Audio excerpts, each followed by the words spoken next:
U.S. drops 125 bombs on 85 targets linked to Iran's Revolutionary Guard in devastating airstrikes on Iraq and Syria. Biden warns retaliation for drone attack that killed 3 soldiers will continue after long-range bombers and drones hit Middle East. Unilateral declaration of war, or is it just we are in such a perpetual state of war, they don't care. They're just going to keep ramping things up and we're going to spiral out of control and implode, or what?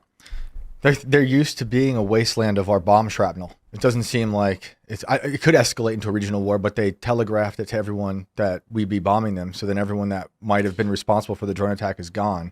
And we're taking out what could be the places where the drones were. But we'll see. I don't know. It's just interesting to me because I was on the phone today with a friend who's in Special Forces for the Navy, and he was talking about whatever's going on in his life, and then he was saying, oh yeah, I'm supposed to deploy this fall. And I was like, oh, where do you think you're going? He's like, oh, we're getting back in the Middle East. But he says it the whole thing. He didn't say something specific, right, which makes me think that like everyone is preparing for intense escalation. Wasn't there something about the Roman Empire bringing in foreigners to fight in wars?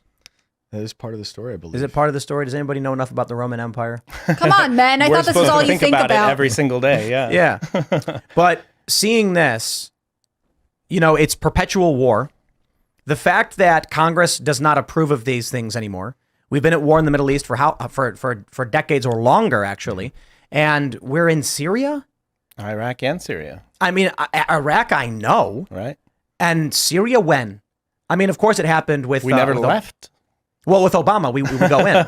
But my question was when the Iraq war started, there's protests everywhere. When Barack Obama decides to invade Syria, ain't nobody says anything. Right. Nothing. Donald Trump comes in, tries to get the troops out. They lie to him to keep the troops in. Right. It's crazy they're at this point. And so now, with the bombing campaign in Iraq and Syria, we've basically got a unilateral declaration of war on Syria. We're attacking Iranian linked targets, whatever that means. It's just, there's not going to be any formal declaration of a World War III or expansion of war. We're just slowly walking our way into further and further escalation.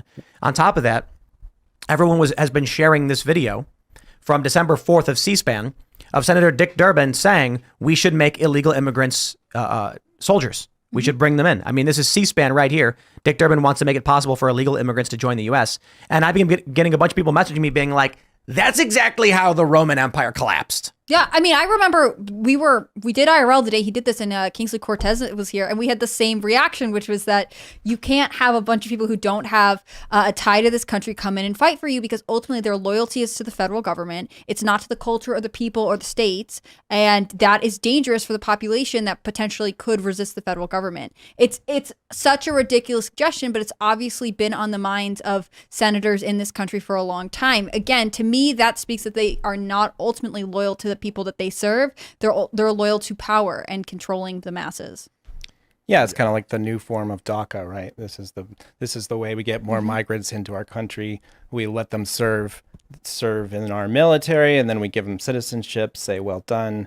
Now you can go to college on the GI Bill, and then you'll be sufficiently roped in, and hopefully you support Democrats. So do we see this administration going around and rounding up the illegals and giving them guns and sending them away? And if they refuse, that administration deports them? Like, how does it look? I just don't think they get organized fast enough, right? Like, the reality is that he's going into somewhat of a lame duck period. I mean, we've got to November.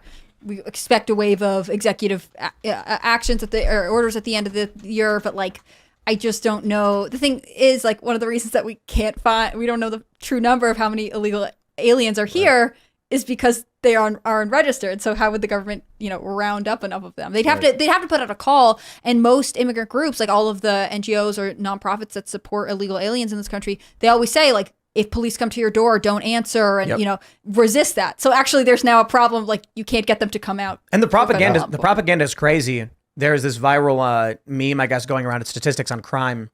And it's like some guy being like, just going to drop this here. And it says native-born Americans, crime is really high. Undocumented immigrants is low. And then immigrants is super low.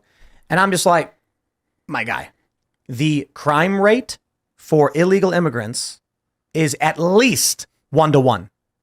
Like, quite literally, it's impossible to claim native-born citizens commit more crime as opposed to quote unquote undocumented immigrants because they started off by committing a crime. Yeah. Which means literally every single one of them Right. has committed a crime. Not every single native-born citizen has committed a crime. Right, they're at 100% right off the Well, bat. that crime doesn't matter Right. though. That's not a real crime. Good- That's just a just good kind of civil crime. disobedience. Right. But it is, and they exclude it when it's literally a crime to illegally enter the country. Illegally, it's a crime to cross it without... we exclude all kinds of crime. As long as you take down the right statues, or as long as you take out, storm the right office, or desecrate the right government building. If you're doing the thing we want you to be Right. doing, then we're okay with it. I love the meme that someone made recently where it's the guy on January 6th with his feet on the table. And it's not even a funny meme. It's just like 6 years in prison. And then it's the photo of the guy having gay sex in the Senate building. And it's like, no charges, no evidence. It's crazy. And they expect everyone to just go along with it. Like They said there's no evidence of a crime. Like, there's yo, they no posted evidence the of a video. crime. The only reason we know it happened is because there's a video that went viral. Like, what are you But what talking if they about? actually did bring charges against the people involved, and it actually went to court in Washington D.C.? Would they be convicted? Because you know how cops work; they only charge when they feel like they can get a conviction, right? So I'm so over this, man. Like, there's a video out of Boston of a bunch of cops standing outside of the community center in the black neighborhood where they were housing all the criminal aliens. And there's a black dude screaming like, I can barely afford to live. I work 40 hours a week and I can't even go to my community center anymore. And the cops are like, GTFO. And I love it, man. I tweet, F these cops, scumbags. And I get these conservative blue line people being like, Tim, it's not the police officer's fault. It's not their fault. I'm like, it's nobody's fault but the person who committed the crime. Okay. Like, some guy you've never heard of in an office somewhere you've never been to is the real criminal. What are you talking about? I'm watching a guy work with criminal aliens right here. Like, just how wild would it be if somebody is like in the middle of beating a child and you're like, well, hold on. Who told him to do it? I'm like, I don't care, dude. Stop the person. These cops are committing crimes. No, but they were told it's not legal, dude. And that's where we're currently at, where I just see everything, man.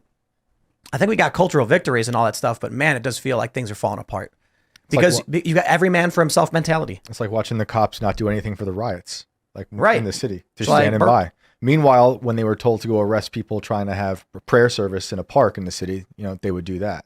Or arresting the people wearing the mask or not wearing the mask. It's less likely that people praying are going to resist. I mean, they're expecting certain people to comply. And I find that that's sort of an insight. I mean, we talked about it a couple days ago on the show, but older generations are more likely to trust media. They're more likely to trust the federal government. And so in some respects, like the thing that makes them vulnerable to being arrested by police is the fact that they want to comply with the system. They want to be supportive. Whereas the police are like, well, that seems so crazy over there. I'm not sure what we can do, so we just won't. Like, that seems like an insult to people who are ultimately trying to live by the rules of law and order. Yeah. So the authorities just go after the people who are easy targets. Yeah, it's Because crazy. they're afraid of the riots and they're afraid of the public image. Can we just I know probably the bureaucracy within the department. That's usually what kills any sort of impetus to do something virtuous. Is I will lose my job and my wife and kids are going to suffer and I'm going to lose my pension. And so I'm not going to do that. You should quit then. part of me is glad We haven't seen a lot of that, have we? Like you lose your pension cops if you quit. being so- like, I'm done. And I think, they're we have victims we've seen to a these lot of pensions. it. We've seen a lot of it actually. In New York, Massive, all over the place. I think at one point a few years ago during the defund the police movement, we were looking at more than half of like departments had seen resignations, Sick outs. Yeah, a lot of cops were just like, I won't do this anymore. There's even a viral video where a cop in Seattle is like stopping at a light and all the activists are screaming and laughing at him. And he yells, you won, you win, I'm out, I quit. Yeah. And then they're all laughing. They're like, we got him. I'm just like, what I was going to say is I'm glad the police are refusing to charge the guys who had the gay sex in the Senate building. Cause I just want everybody listening to bring that conversation up to your liberal friends and family members. Just bring it right up. And just like, I'm sorry, like when they're like, well, damn it, I'll be like, dude, come on.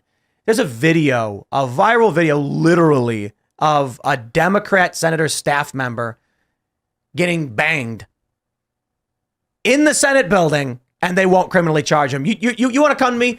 You want to come to me and tell me that the machine's not biased? Come on. Have we seen any people defend that? Like I haven't even. No, seen they're it. hiding from it. Memory And hold the he whole put out thing. a statement being like, I'm very being persecuted legalistic. because of who I love. Right. And right. so immediately They they're like, superimposed me, man. right. That's why we can't let it go. Yeah. That's why, because if you notice, all of the prominent leftists will not bring it up.